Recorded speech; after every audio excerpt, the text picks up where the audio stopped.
Mesdames et messieurs, voici notre édition d'information de ce jour dont nous vous invitons à découvrir la tendance du ciel pour le samedi.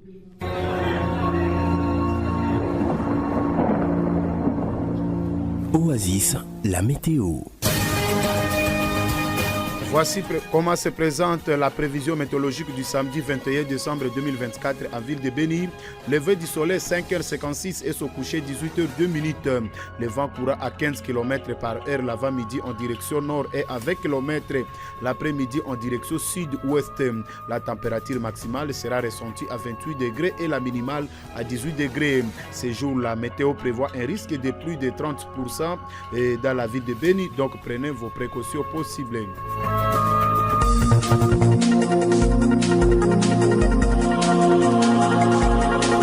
Voici les grandes lignes de cette édition de formation. Des coups de balles ont été entendus dans la nuit du jeudi à ce vendredi 20 décembre à Cantine dans le territoire de Béni.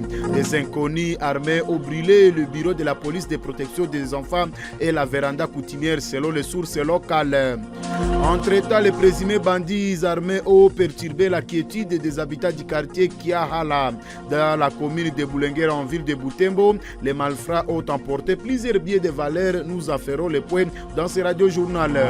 Et puis à Lubero, depuis la chute d'Alimbongo le lundi 16 décembre dernier, les FARDC opposent une résistance au M23 dans différentes localités.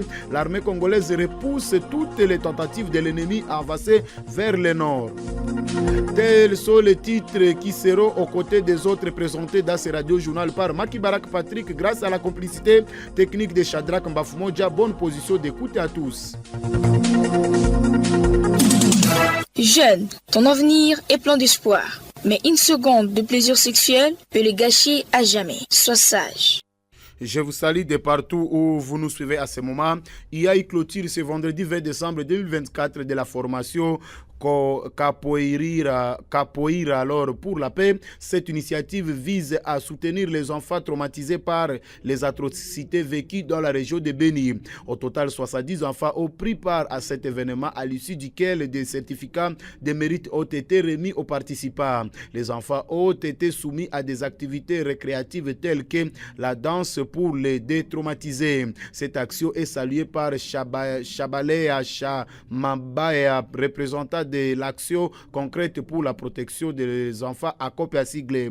Nous vous proposons de l'écouter au micro de Biawa Matsongani. Aujourd'hui, la clôture des formations que j'ai commencé depuis le mois d'août à l'organisation ACOPE financée par l'UNICEF. Cette activité, c'est une activité de la capoeira que nous avions plantée ici à Béni depuis 2022. Et voilà, la capoeira est venue à Béni parce que nous avions constaté que Béni, c'est une zone rouge, là où il y a beaucoup d'événements traumatiques. Et après ces événements, ce sont les enfants qui sont victimes, qui sont traumatisés. Et c'est pourquoi l'UNICEF a jugé mieux de venir planter la capoeira à Béni pour l'objectif de traumatiser les enfants qui ont bien sûr traversé les événements traumatiques et douloureux.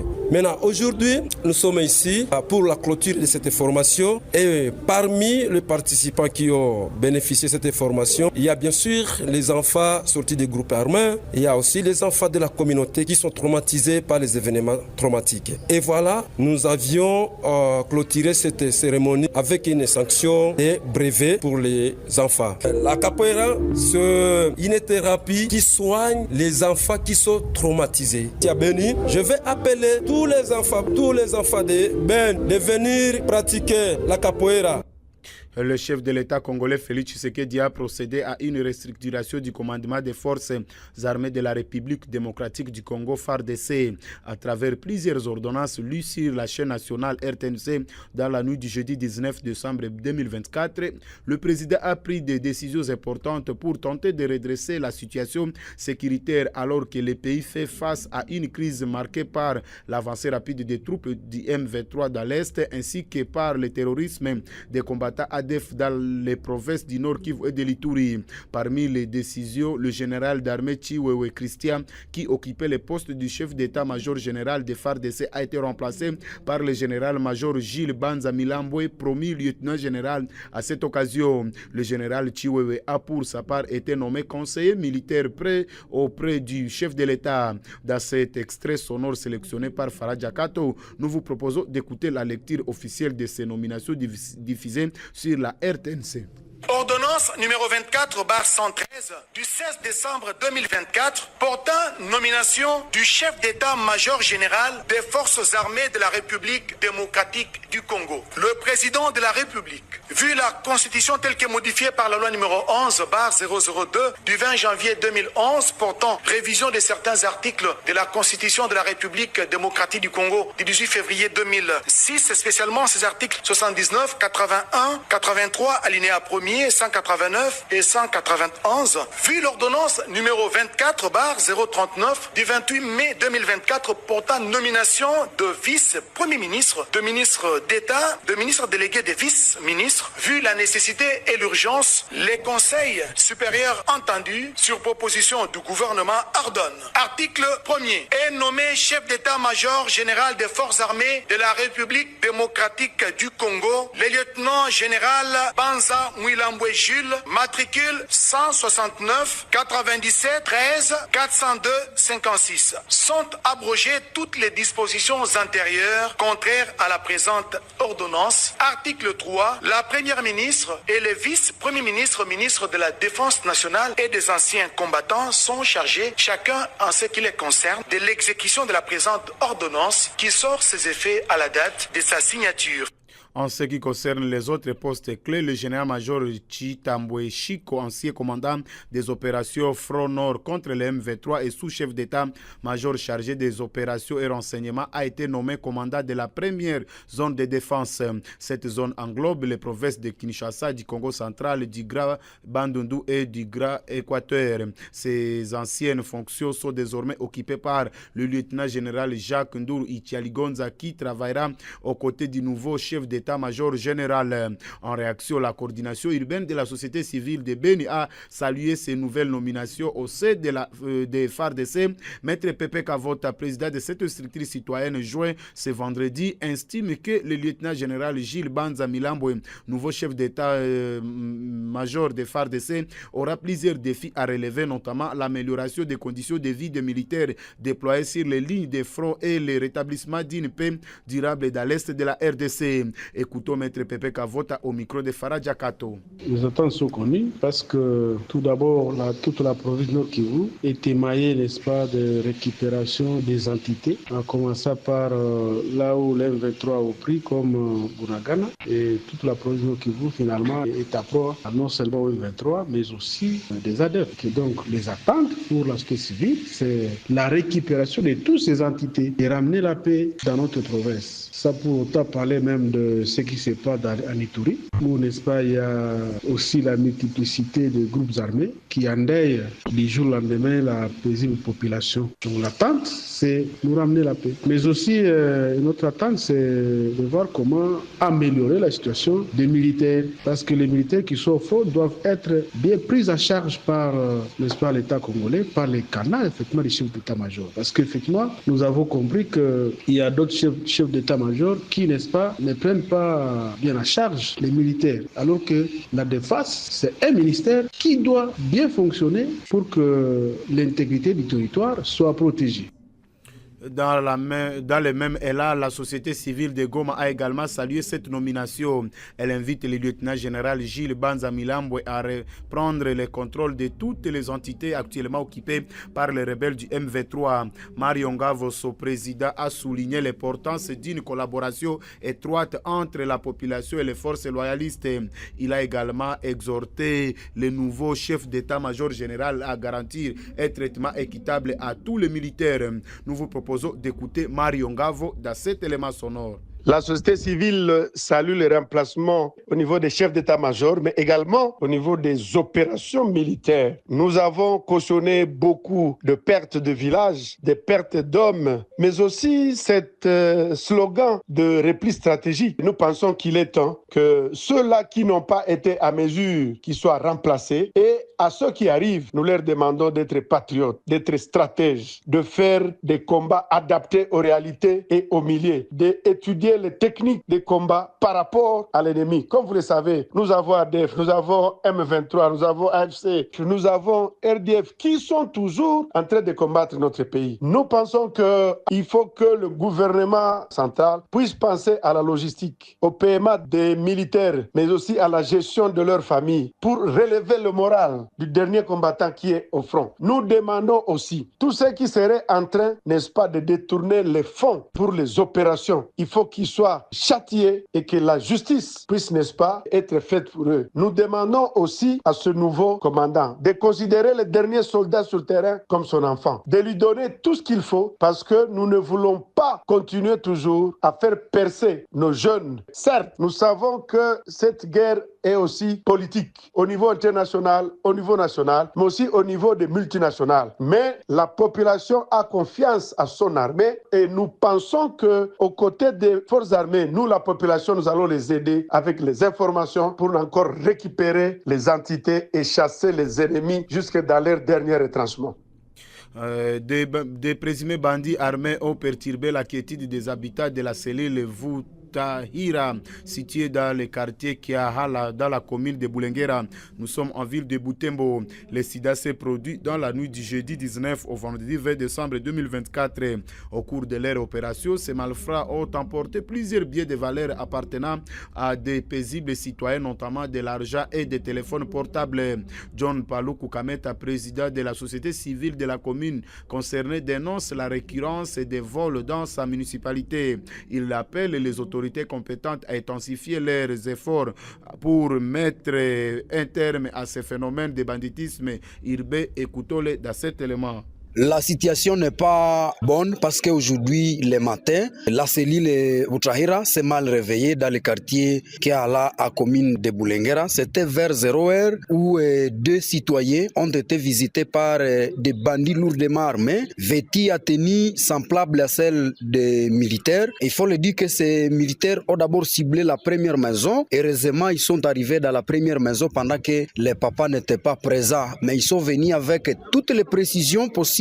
Ils ont emporté des téléphones, ils ont emporté de l'argent. Ils ne se sont pas arrêtés par là. Ils sont montés au niveau de la deuxième parcelle où ils ont cassé portes, vitres et tout. Ils ont aussi, dans cette parcelle, emporté des téléphones Android et une somme évaluée à $400. Et dans la première parcelle, ils ont emporté une somme d'argent évaluée à 60 000 francs plus 10 000 francs. La deuxième parcelle où ces bandits sont entrés, ils ont blessé les papas avec les pioches qu'ils avaient. C'est donc un cas que nous condamnons comme société civile. Nous appelons donc les autorités compétentes, surtout dans les domaines de sécurité, de voir dans quelle mesure ils vont vraiment sécuriser la population pendant ces moments de festivité, parce que ça étonne. Au même moment, nous appelons la population à dénoncer tout cas suspect, surtout quand on voit des personnes suspectes. Il serait important de dénoncer auprès des autorités de base pour que ces autorités de leur côté remontent cette information au moment convenu. Alors, à présent, dans le secteur de Benimbaou, les habitants de Cantine, entité située à groupement Basso Amadi au territoire de Beni, ont vécu un moment morose la nuit du jeudi 19 à ce vendredi 20 décembre 2024 à la base des crépitements de balles par des bandits armés inconnus qui, dans leur sale besogne, ont brûlé le bureau de la police de protection des enfants et la véranda coutumière de la notabilité d'Aloya est plantée dans la même cour.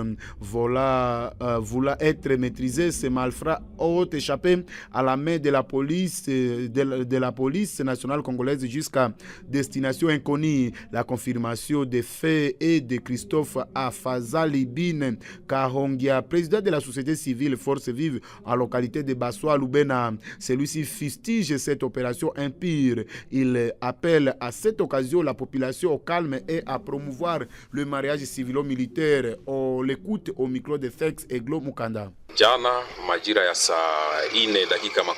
Hier, vers 22h40, les bandits porteurs d'armes sont venus attaquer le bureau de la police de protection des enfants et la véranda du chef notable d'Alouya. Avant de rendre à cendre le bureau de la police de protection des enfants et la véranda du chef notable, ces personnes sans foi ont pris le large.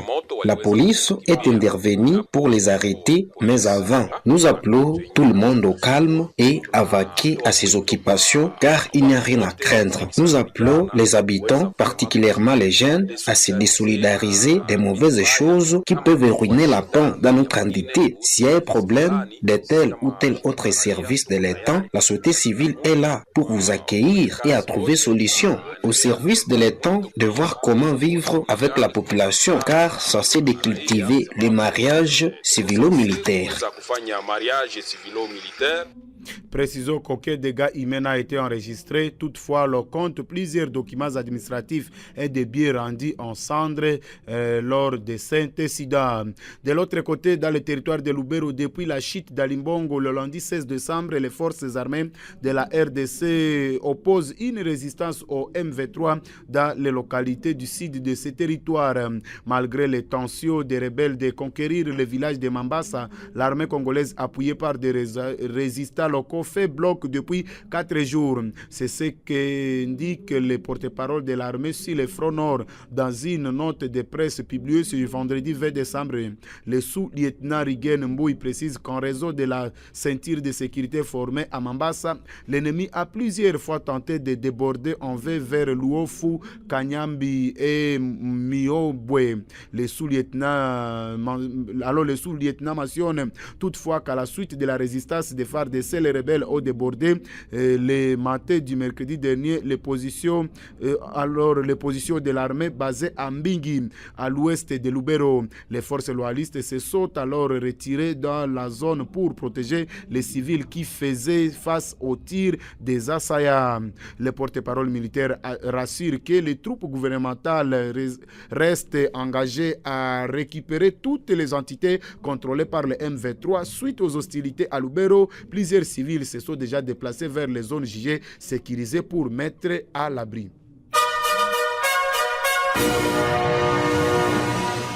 À Kiwanja, dans le territoire de Rutshuru, les préparatifs de Noël varient considérablement d'une famille à l'autre.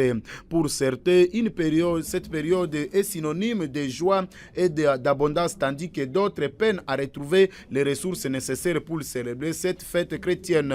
Dans de nombreuses familles, les préparatifs de Noël s'effectuent avec enthousiasme. Les parents investissent du temps et de l'énergie pour décorer leur maison, achètent des vêtements neufs pour leurs enfants et préparent des délicieux repas. Les enfants, quant à eux, entendent avec impatience les cadeaux et les célébrations familiales. Isaac Makuta a rencontré plusieurs familles pour comprendre leur réalité. Il nous propose cet élément.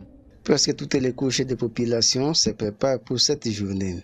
Les enseignants, commerçants et agriculteurs se mobilisent pour l'encadrement de leurs enfants à l'occasion de cette journée. Comment certains commerçants se préparent dans le but d'encadrer leurs enfants? Nous préparons cette journée très bien. Nous préparons de leur acheter les vêtements afin qu'ils se sentent aisés pour la journée de Noël. Les vendeurs de vêtements accueillent les clients à petit nombre suite aux différentes difficultés dans la communauté. La fête se prépare bien, mais ce n'est pas totalement. Nos habits sont vendus à un prix qui n'est pas normal. Les uns se réjouissent, les autres ne savent pas quoi faire car ils n'ont pas eu les beaux rendements dans leurs champs. Certains paysans cultivateurs éprouvent des difficultés dans les préparatifs de cette fête suite à une faible production champêtre pour les uns et la crise monétaire dans les milieux pour les autres. On ne se prépare pas très bien pour la fête. Nous manquons quoi faire à cause du prix de nos produits champêtres qui est à la baisse. Et la crise est vraiment dans la communauté. Nos enfants sont vraiment calmes en famille. Il n'y a pas à faire. Nous n'avons même pas les habits. La crise nous menace vraiment. Les enseignants de leur côté se mobilisent pour l'achat des vaches à abattre à l'occasion de cette journée, malgré qu'ils n'ont pas encore reçu leur salaire du mois de décembre. Depuis Kiwanja, Isaac Makuta, Oasis Congo Béni. L'administrateur militaire du territoire d'Irumu réaffirme l'engagement du commandement des opérations en Ituri à mettre un fait aux exactions des combattants ADF et leurs alliés. Le colonel Siro Simba Bungaja a déclaré ce vendredi 20 décembre que les ADF ont été considérés considérablement affaibli grâce aux opérations conjointes menées par la coalition FARDC-UPDF. L'autorité parentale a en même temps précisé que hormis les stabilités sécuritaires observées dans le groupement Bandavilemba, les autres entités de la chefferie de Wallace et Vonkutu jouissent d'une stabilité relative. On l'écoute au micro de Gabriel Ekambou. Nous avons quand même fait un travail pour qu'on arrive à stabiliser certaines zones jadis en proie à l'activisme des groupes armés étrangers et locaux. Les opérations menées sur terrain, là je parle dans la partie sud du territoire d'Irum, ont amélioré la situation sécuritaire de la zone parce que les bastions finalement des ADF ont été détruits. Et pour l'instant, ces terroristes sont en errance et à petits groupes, donc affaiblis. Et de leur passage, c'est ce que vous entendez, il y a ça et là, il y a des petites incursions. Mais je pense que les stratégies sont tentées d'être peaufinées pour en finir avec cette aventure, avec une coordination des opérations dans cette partie, dans les 3 territoires voisins, Beni, Mambasa et Iru. Mais si vous voyez... Et enfin, la présence des hommes armés non autrement identifiés vêtus d'uniformes similaires à ceux des forces loyalistes est signalée dans le groupement Bangole en chefferie de Babila Babombi, territoire de Mambasa Nituri. Selon Grace Kakine, défenseur des droits humains en chefferie de Babila Babombi, qui a alerté ce vendredi, ces individus armés circulent actuellement dans les champs des cultivateurs, notamment à Kaleverio, Manassa et Matongé, où ils se livrent au vol des produits agricoles des populations locales. Grace Kapkine appelle cependant les services de sécurité à s'impliquer urgemment pour mettre fin à cette situation. Mesdames et messieurs, vous l'avez compris, nous sommes arrivés à la fin de cette édition de formation. Maki Barak Patrick vous l'a présenté, Shadrach Mbafoumodia nous a mis en ordre. Ne quittez pas car les journaux des sports précédés de la chronique Le Pèlerin vont clôturer notre série de formations. Au revoir.